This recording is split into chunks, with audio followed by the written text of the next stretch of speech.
From translation, TLB the Living Bible this 212th day of the year. Today we are reading passages, Isaiah 13-17, Isaiah chapter 13, verses 1 to 22. This is Isaiah's vision concerning Babylon. Lift up a signal flag upon the high mountain, call aloud to them, wave for them to enter the gates of the nobles. I have commanded my consecrated ones. I have summoned my warriors to carry out my wrath, those who rejoice in my triumph. Listen, a vast army is approaching from a distant land. It is the nation the Lord has mobilized to destroy you. The Lord is coming with his armies. They are coming from the far ends of the earth. Howl, for the day of the Lord is near. It is a day when the Almighty destroys. Everyone's hands will hang limp. All men's hearts will melt with fear. Terror will grip them, pain and anguish will seize them. They will writhe like a woman in labor. See, the day of the Lord is coming, a cruel day of wrath and fierce anger, to make the land desolate and destroy the sinners within it. The stars of heaven and their constellations will not show their light. The rising sun will be darkened, and the moon will not give its light. I will punish the world for its evil, the wicked for their sins. I will put an end to the arrogance of the haughty, and will humble the pride of the ruthless. I will make a man more rare than fine gold, more rare than the gold of Ophir. Therefore I will make the heavens tremble. And the earth will shake from its place at the wrath of the Lord Almighty, in the day of his burning anger.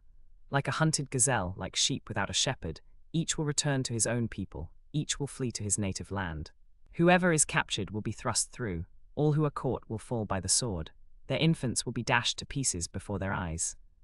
Their houses will be looted and their wives ravished. See, I will stir up against them the Medes, who do not care for silver and have no delight in gold. Their bows will strike down the young men. They will have no mercy on infants, nor will they look with compassion on children. Babylon, the jewel of kingdoms, the glory of the Babylonians' pride, will be overthrown by God like Sodom and Gomorrah. She will never be inhabited or lived in through all generations. No Arab will pitch his tent there, no shepherd will rest his flocks there. But desert animals will lie there, and their houses will be full of owls. Ostriches will live there, and wild goats will dance through the ruins. Hyenas will howl in her fortresses, and jackals in her luxurious palaces.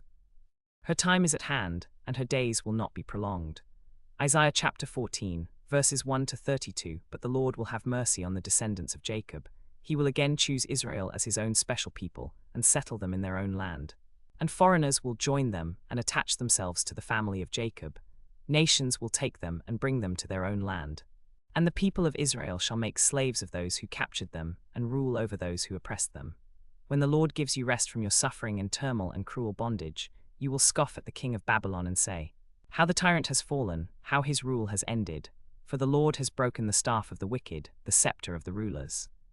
It struck down the nations in fury, with unceasing blows. It subdued the nations in its wrath with relentless aggression.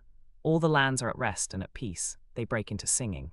Even the pine trees and the cedars of Lebanon exult over you and say, "Now that you have been laid low, no one comes to cut us down." The grave below is all astir to meet you when you arrive. It rouses the spirits of the departed to greet you, all those who were leaders in the world. It makes them rise from their thrones, all those who were kings over the nations. They will all respond. They will say to you, "You also have become weak, as we are. You have become like us. All your pomp has been brought down to the grave, along with the noise of your harps. Maggots are spread out beneath you and worms cover you. How you are fallen from heaven, O Lucifer, son of the morning. You have been cast down to the earth, you who once laid low the nations. You said in your heart, I will ascend to heaven. I will raise my throne above the stars of God. I will sit enthroned on the mount of assembly, on the utmost heights of the sacred mountain. I will ascend above the tops of the clouds. I will make myself like the Most High. But you are brought down to the grave, to the depths of the pit. Those who see you stare at you, they ponder your fate. Is this the man who shook the earth and made kingdoms tremble, the man who made the world a desert, who overthrew its cities and would not let his captives go home? All the kings of the nations lie in state, each in his own tomb. But you are cast out of your tomb like a rejected branch. You are covered with the slain, with those pierced by the sword, those who descend to the stones of the pit. Like a corpse trampled underfoot, you will not join them in burial, for you have destroyed your land and killed your people. The offspring of the wicked will never be mentioned again. Prepare a place to slaughter his sons for the sins of their forefathers. They are not to rise to inherit the land and cover the earth with their cities. I will rise up against them, declares the Lord Almighty. I will cut off from Babylon her name and survivors, her offspring and descendants, declares the Lord. I will turn her into a place for owls and into swampland. I will sweep her with the broom of destruction, declares the Lord Almighty. The Lord Almighty has sworn, surely as I have planned, so it will be, and as I have purposed, so it will stand. I will crush the Assyrian in my land, on my mountains I will trample him down. His yoke will be taken from my people, and his burden removed from their shoulders. This is the plan determined for the whole world, this is the hand stretched out over all nations. For the Lord Almighty has purposed, and who can thwart him? His hand is stretched out, and who can turn it back? This message came to me in the year King Ahaz died. Do not rejoice, all you Philistines, that the rod that struck you is broken. From the root of that snake will spring up a viper, its fruit will be a darting, venomous serpent. The poorest of the poor will find pasture, and the needy will lie down in safety. But your root I will destroy by famine, it will slay your survivors. Wail, O gate, howl, O city, melt away, all you Philistines. A cloud of smoke comes from the north, and there is not a straggler in its ranks. What answer shall be given to the envies of that nation? The Lord has established Zion, and in her his afflicted people will find refuge. Isaiah chapter 15, verses 1-9. This is a message about Moab. In one night the town of Ar will be destroyed. In one night Kir will be laid waste. The people of Dibon go up to its temple to worship. Its people go to their high places to weep. Moab wails over Nebo and Medeba. Every head is shaved and every beard cut off. In the streets they wear sackcloth, on the roofs and in the public squares they all wail, prostrate with weeping. Heshbon and Elileh cry out, their voices are heard all the way to Jahaz. Therefore the armed men of Moab cry out, and their hearts are faint. My heart cries out over Moab, her fugitives flee as far as Zor to Eglath-Shelishiyah. They go up the way to Luhith, weeping as they go. On the road to Horonaim they lament their destruction. The waters of Nimrim are dried up and the grass is withered, the vegetation is gone and nothing green is left. So the wealth they have acquired and stored up they carry away over the ravine of the poplars. Their outcry echoes along the border of Moab. Their wailing reaches as far as Eglaim, their lamentation as far as Beer Elim. Dimon's waters are full of blood, but I will bring still more upon Dimon, a lion upon the fugitives of Moab, and upon those who remain in the land. Isaiah chapter 16, verses 1-14. Send lambs as tribute to the ruler of the land, from Selah, through the desert to the mount of the daughter of Zion. Like fluttering birds pushed from the nest, so are the women of Moab at the fords of the Arnon. Give us counsel, they say, render a decision. Make your shadow like night at high noon. Hide the fugitives, do not betray the refugees. Let the Moabite fugitives stay with you, be their shelter from the destroyer. The oppressor will come to an end and destruction will cease. The aggressor will vanish from the land. In love a throne will be established. In faithfulness a man will sit on it, one from the house of David, one who in judging seeks justice and speeds the cause of righteousness. We have heard of Moab's pride, her overweening pride and conceit, her boastfulness and arrogance. Her boasts are false. Therefore the Moabites wail, they wail together for Moab. Lament and grieve for the men of Kir Haeseth.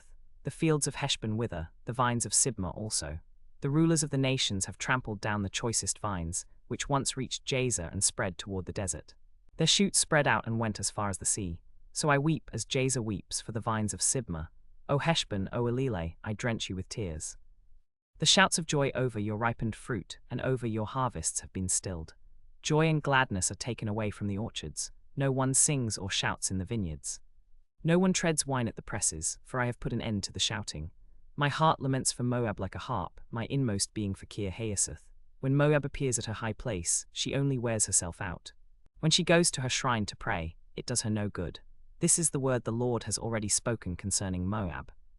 But now the Lord says, within 3 years, as a servant bound by contract would count them, Moab's splendor and all her many people will be despised, and her survivors will be very few and feeble. Isaiah chapter 17, verses 1-14. This message came to me concerning Damascus.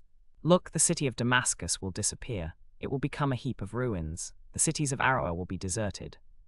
Sheep will graze there and lie down with no one to make them afraid.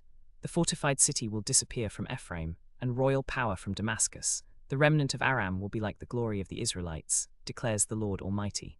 In that day the glory of Jacob will fade, the fat of his body will waste away.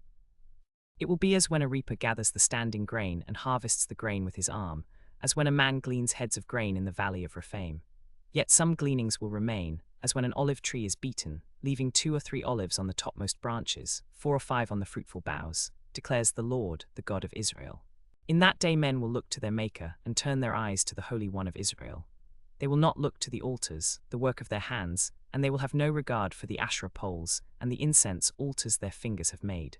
In that day their strong cities, which they left because of the Israelites, will be like places abandoned to thickets and undergrowth. And all will be desolation. You have forgotten God your Saviour, you have not remembered the rock, your fortress. Therefore, though you set out the finest plants and plant imported vines, though on the day you set them out you make them grow, and on the morning when you plant them you bring them to bud, yet the harvest will be as nothing in the day of disease and incurable pain. O the raging of many nations, they rage like the raging sea. O the uproar of the peoples, they roar like the roaring of great waters. Although the peoples roar like the roar of surging waters, when he rebukes them they flee far away, driven before the wind like chaff on the hills, like tumbleweed before a gale. In the evening, sudden terror, before the morning they are gone. This is the portion of those who loot us, the lot of those who plunder us.